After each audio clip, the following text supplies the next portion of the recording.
मंच पर विराजमान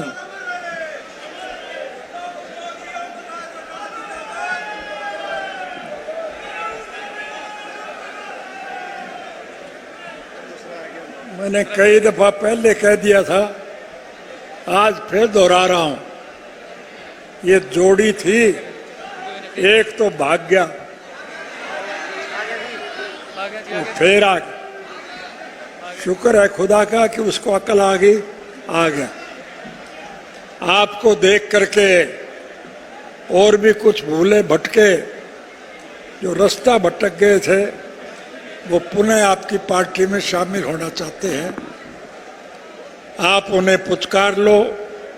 हमारा किसी से कोई द्वेष नहीं है, हमारा किसी से कोई विरोध नहीं है, हमारा कोई व्यक्तिगत स्वार्थ नहीं है, हमारा कोई राजनीतिक स्वार्थ नहीं है। हम तो स्वर्गीय चौधरी देवीलाल जी के स्वप्न साकार करने के पक्षधर हैं। आदरणीय चौधरी देवीलाल जी जन्म से लेकर के आखिरी सांस तक इस बात को लेकर के लड़ाई लड़ते रहे थे कि इस देश के हर नागरिक की मूलभूत जरूरियात, रोजी रोटी, कपड़ा, मकान, शिक्षा और स्वास्थ्य का प्रबंध सरकार करे। और जो सरकार ये सब करने में सफल ना हो, फिर जनतांत्रिक तरीके से उस सरकार को बदल दिया जाना चाहिए। प्रजातांत्रिक प्रणाली में जनता के सहयोग और समर्थन से सरकारें बनती और फिर चुनी हुई सरकार की जिम्मेवारी होती है कि वो जनहित के कामों में रुचि ले, लोगों की मूलभूत जरूरियात पूरी करे, राष्ट्र के उज्जवल भविष्य के लिए लगन और मेहनत से काम करे। लेकिन जो सरकार ये सब ना करे, उस सरकार को बदल देना चाहिए। सरकारें तो बदलती रहती हैं, लेकिन नीतियां नहीं बदला करती। हरियाणा प्रदेश के मौजूदा मुख्यमंत्री ने पिछली दफा मुख्यमंत्री का पदभार संभालने के बाद एक घोषणा की थी कि जिस किसी साथी को कोई तकलीफ हो, वो मेरी कोठी पे आके दरख्वास्त दे, मैं उसकी मदद करूं। साथियों, संयोग से मुझे एक दफा चंडीगढ़ जाने का मौका मिला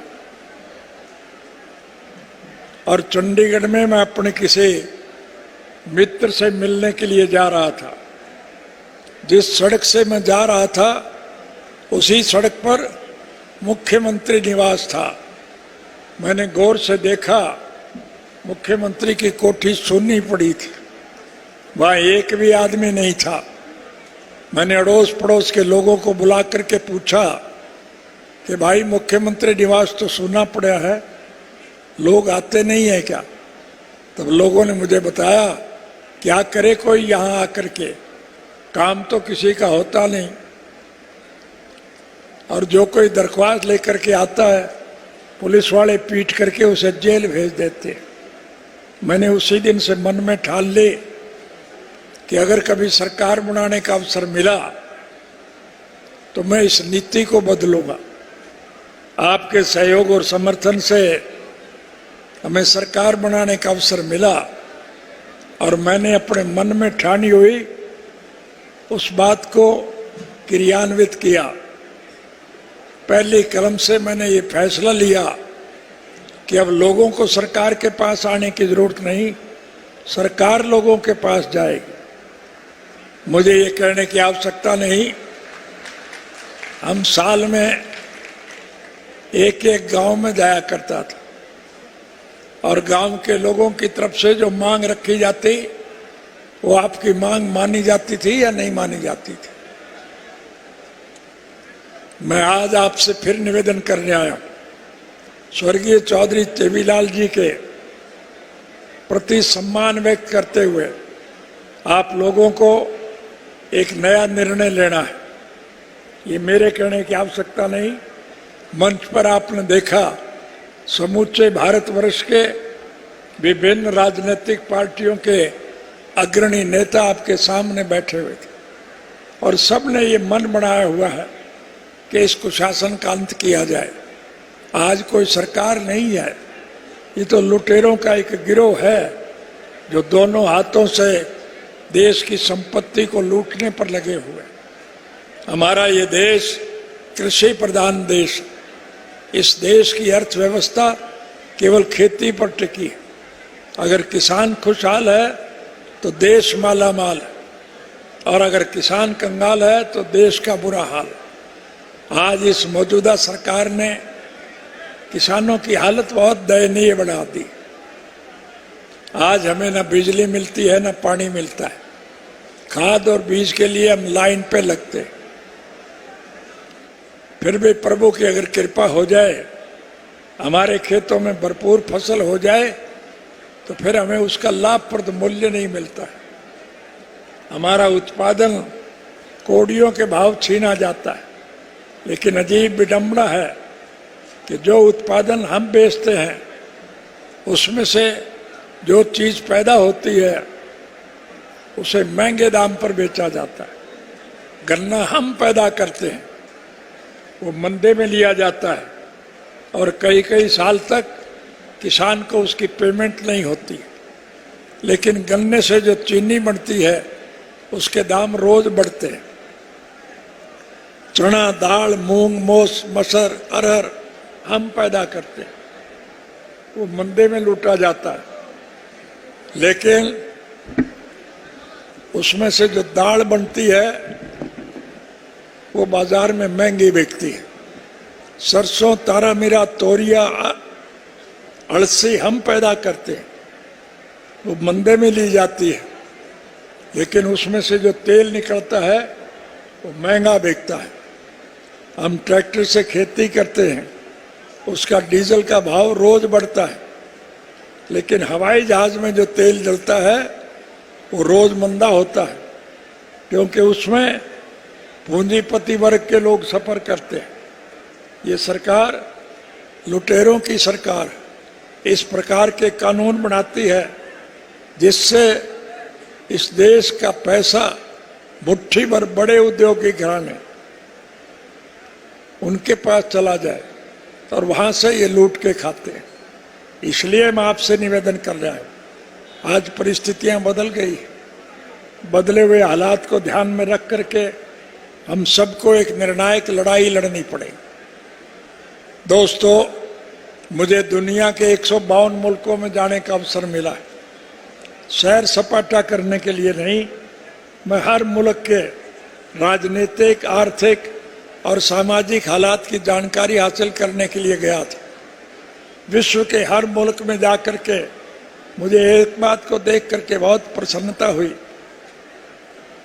कि समूचे विश्व के स्तर पर भारतवर्ष एक अनूठा देश है, जहाँ सभी धर्म और मजहब के मानने वाले लोग, सभी जाति के लोग आपसी प्रेम प्यार और भाईचारे से रहते हैं।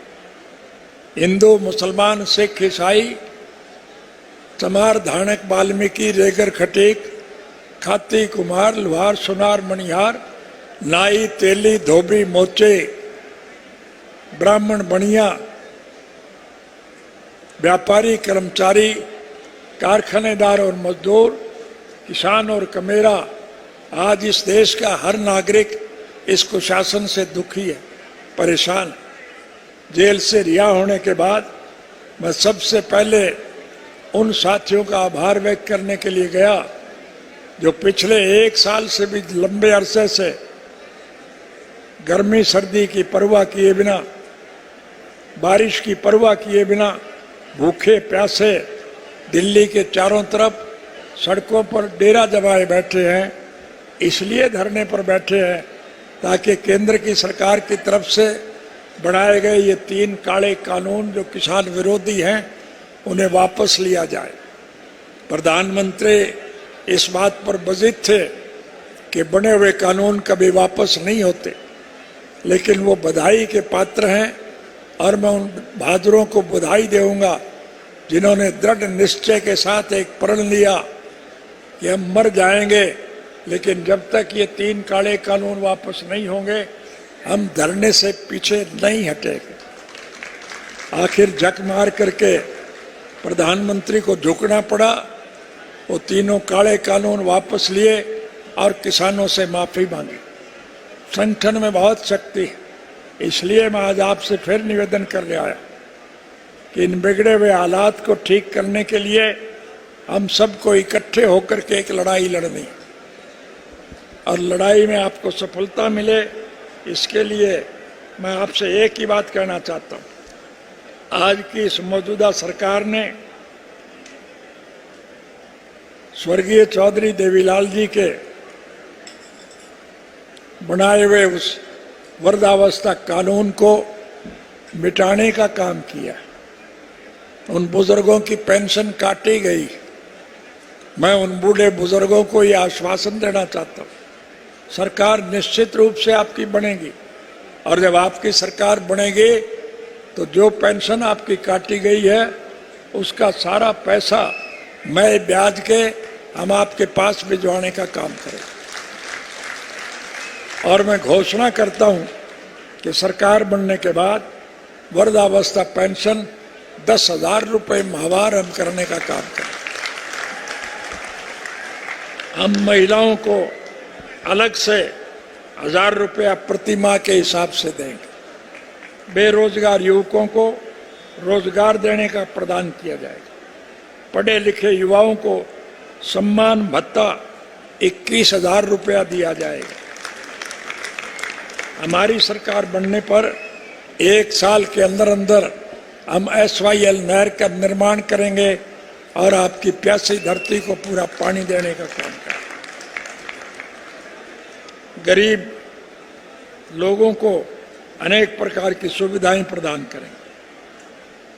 कृषि काले कानून के विरोध में जो साथी शहीद हुए हैं उन किसानों की यादगार के तौर पर हम एक स्मारक जलियांवाला बाग की तर्ज पर वहां बनाएंगे ताकि हर आदमी को ये गर्व महसूस हो और वो प्रेरणा ले सके। ई-नेम ट्रेनिंग प्रणाली को समाप्त किया जाएगा और आड़ती भाइयों के निर्धारित कमीशन को बरकरार रखते हुए 3% उनकी दर की जाएगी। हर मंडी में ये प्रावधान किया जाएगा कि सभी फसलें केवल मंडी में ही खरीद और बेची जाए। किसानों की उपज न्यूनतम समर्थन मूल्य पर खरीदी जाए, उसके लिए कानूनी गारंटी देने के लिए केंद्र सरकार को मजबूर किया जाए। स्वर्गीय चौधरी देवीलाल जी ने हम सब के लिए जो काम किए हैं उनको अगर मैं गिनाने लगूंगा तो बहुत समय लग जाए, लेकिन मैं इनसे एक ही बात कहना चाहूँगा कि सब धरती कागज करो, लेखनी सब बन रहा है, 7 समुद्र की मसी करूं, देवीलाल के गुण लिखे न जाए। कि सारे देश के कागज इकट्ठे किए जाए, सारे दरख्तों को काट करके कलम बनाई जाए, सारे समुद्र के पानी की शाही बनाई जाए, तो अभी देवीलाल के गुण लिखे नहीं जा सकते। उस व्यक्ति के जितने गुण थे आज उनको इस सरकार ने मलियामेट करने का काम किया।